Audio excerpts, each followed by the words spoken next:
Sir मेरे पास कई पुरुष पेशेंट्स का फ़ोन आता है। वो मुझसे बोलते हैं कि हमने शादी के पहले बहुत ज़्यादा मास्टरबेशन किया है, तो कहीं ये कारण तो नहीं कि इनके अब शादी के बाद शुक्राणु निल आ रहे हैं या शुक्राणु निकल नहीं पा रहे हैं? तो ये किस हद तक सही है? इसका कोई वैज्ञानिक कारण है? ओके। मैं डॉक्टर दीपांकर बैनर्जी जबलपुर से, जो कि मध्य प्रदेश में स्थित है, ideal fertility IVF and genetic centre private limited का संचालक हूँ। मैं एक गायनिकोलॉजिस्ट हूँ।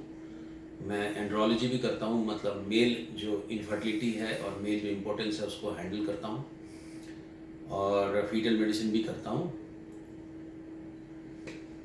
मेरी वाइफ डॉक्टर श्रीमती रिंकू बैनर्जी एक बहुत अच्छी एम्ब्रियोलॉजिस्ट हैं और एक क्वालिफाइड पैथोलॉजिस्ट हैं। हम regularly IVF, ICSI, blastocyst transfer सब एक ही खर्चे में बैच में ना लेके करते हैं। हम स्पॉन्टेनियस हैचिंग में विश्वास करते हैं ताकि एक अच्छी प्रेगनेंसी हो सके। इस वीडियो के माध्यम से जो आपका क्वेश्चन है, इस वीडियो के माध्यम से मैं कुछ जानकारी देना चाहता हूँ। जो पुरुष होता है, पुरुष जब शादी करता है तो उससे ये एक्सपेक्ट किया जाता है कि वो चूंकि एक्टिव पार्टनर होता है तो उससे ये एक्सपेक्ट किया जाता है कि उससे इंटरकोर्स भी बने, सेक्स करके भी बने और उसका शुक्राणु भी बने। मैंने इसके एक पहले वीडियो में इम्पोर्टेंस और इनफर्टिलिटी, मतलब नपुंसकता और बांझपन, दोनों अलग अलग चीज़ें वो बताया था। मैं आपको यदि ये ग्राफिक से बताऊं तो ये पेनिस है और ये टेस्टिस है। मतलब ये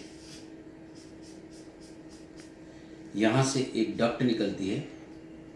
डक्ट मतलब एक नलिका निकलती है जो इस में आके खुलती है, और यहाँ से फिर ये जो शुक्राणु होते हैं वो निकलते हैं। इसको निकलते के समय यहाँ पर एक ग्लैंड और होती है जो कि इसको वॉल्यूम देता है, जो पानी देता है। एक ग्लैंड और होती है जिसको हम प्रोस्टेट बोलते हैं। ये जो नलिका है ये ब्लैडर में खुलती है। ब्लैडर मतलब पेशाब की थैली। जो पेशाब होता है वो एसिडिक होता है। इसी रास्ते से स्पर्म को निकलना है, सीमेन को भी निकलना है। यदि इस एसिड में इसका जो शुक्राणु निकल रहा है यदि आ गया तो वो सब शुक्राणु मर जाएंगे। इसलिए जब भी इजैकुलेशन होता है, स्खलन होता है, तो ये रास्ता बंद हो जाता है ताकि यहाँ से यूरिन ना निकले। कई लोगों को ये प्रॉब्लम होती है कि ये यदि रास्ता बंद होने का प्रॉब्लम हो तो कई बार सीमेन उठ के यहाँ निकलने की बजाय इधर चला जाता है। उसको रेट्रोग्रेड इजैकुलेशन बोलते हैं। मैं उसमें अभी डिटेल में नहीं जा रहा हूँ। पर जब भी सेक्स होता है, जब भी इंटरकोर्स होता है, जब भी पुरुष संभोग करता है, तो जो लिंग के थ्रू जो सीमेन निकलेगा, जो सीमेन मतलब वीर्य, उस वीर्य में दो पार्ट होते हैं। एक होते हैं शुक्राणु और एक होता है द्रव।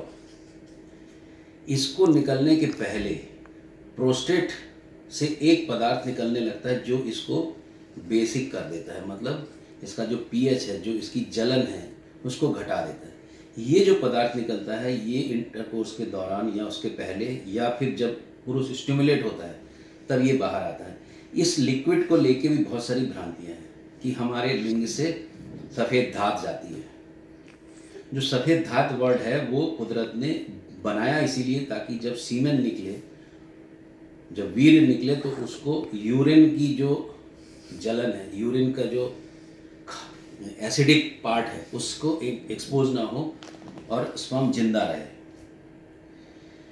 अब प्रॉब्लम ये होती है कि इसको चलाने के लिए, इस सिस्टम को चलाने के लिए एक ब्रेन से एक सिग्नल होता है जो कि इसको इरेक्शन देता है, और एक पिट्यूटरी करके एक ग्लैंड है जो कि इसमें स्पर्म बनाता है। यदि कोई पुरुष बहुत टेंशन में हो तो उसको इरेक्शन नहीं होता। कई बार ऐसा भी होता है कि सेक्स करते समय इरेक्शन तो हुआ पर वो ढीला पड़ जाता है। तब यदि पुरुष टेंशन में हो तो ये पूरा सेक्स एक्टिविटी नहीं हो पाती। ये नॉर्मल है। यदि ऐसा होता है तो उसको रिलैक्सेशन की बहुत ज़्यादा आवश्यकता है। कई पेशेंट, जो आपका क्वेश्चन था, जब सेक्स नहीं करते थे तब इसको हाथ से सेक्सुअल एक्टिविटी, जिसको मैस्टरबेशन या हस्तमैथुन बोलते हैं, उससे इस सीमेन को निकालते हैं। ये एक नॉर्मल प्रक्रिया है। इस नॉर्मल प्रक्रिया को एबनॉर्मल बोल के लोगों को बहुत परेशान किया जाता है। ऐसा नहीं होता कि आपने युवावस्था के बाद में यदि हस्तमैथुन या मैस्टरबेशन किया तो आपको आगे जाके वीर्य की कमी होगी, क्योंकि ये एक फैक्ट्री है और इस फैक्ट्री में कंटिन्यूस प्रोडक्शन होता रहता है।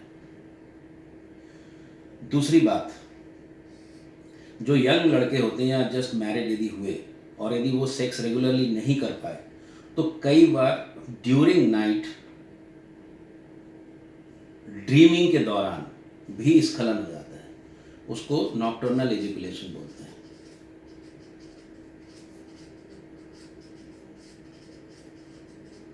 नॉक्टर्नल इजैकुलेशन को सुप्ति स्खलन बोल के भी लोगों को बहुत परेशान किया जाता है कि तुम्हारा इससे बहुत बड़ा रोग होने वाला है। ये नॉर्मल है। प्रॉब्लम कहाँ होती है? जो वीर्य वर्ड इस्तेमाल किया गया है, वीर्य वर्ड से ऐसा लगता है सुनने में कि जब ये बहुत ज़्यादा निकल जाएगा तो वीरता में कमी आ जाएगी, मतलब उसके पुरुषत्व में कमी आ जाएगी। ऐसा बिल्कुल नहीं है। इसको लेके परेशान नहीं होना चाहिए, ना ऐसे होने पर किसी नीम हकीम के चक्कर लगाना चाहिए। तीसरी बात, कई बार ये पुरुष जब मैरिज करते हैं तो वो सेक्स नहीं कर पाते, उसके कारण भी उनको बच्चे नहीं होते, इनफर्टिलिटी होती है। इस इनफर्टिलिटी के दौरान जो फीमेल है उसका तो पूरी जांच होती है, पर जो मेल है उससे कोई बात ही नहीं करता।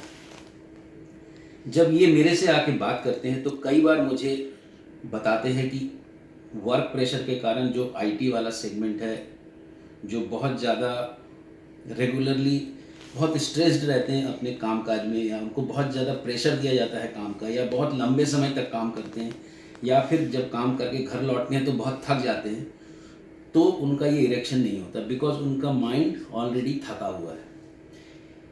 ऐसी चीज़ें लेके बहुत टेंशन नहीं करना चाहिए, ये नॉर्मल हो जाती है।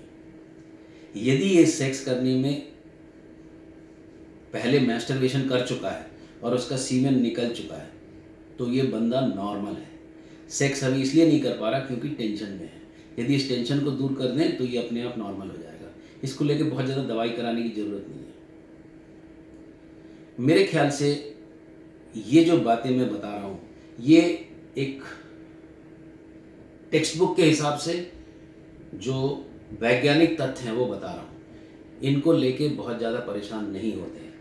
यदि आप रोज़ भी सेक्स करते हो, दिन में 2 बार भी करते हो, वो भी नॉर्मल है, कोई प्रॉब्लम नहीं है। पर यदि सेक्स हफ्ते में भी 1 दिन होता है वो भी नॉर्मल है।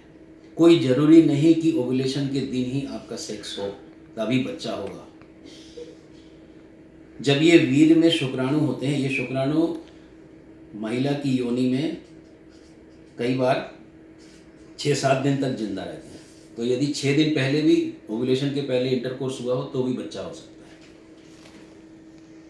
आपको यदि ये मेरी बातें अच्छी लगती हैं तो आप इसको शेयर करिए, इस चैनल को सब्सक्राइब करिए, ताकि ये बातें उन पुरुषों तक पहुंच सके जो अननेसेसरी, अनावश्यक रूप से, अवैज्ञानिक रूप से बहुत परेशान है और बोल नहीं पाते हैं और नीम हकीमों के चक्कर लगाते हैं और अननेसेसरी दवाई करा के परेशान होते हैं। सुनने के लिए बहुत बहुत धन्यवाद।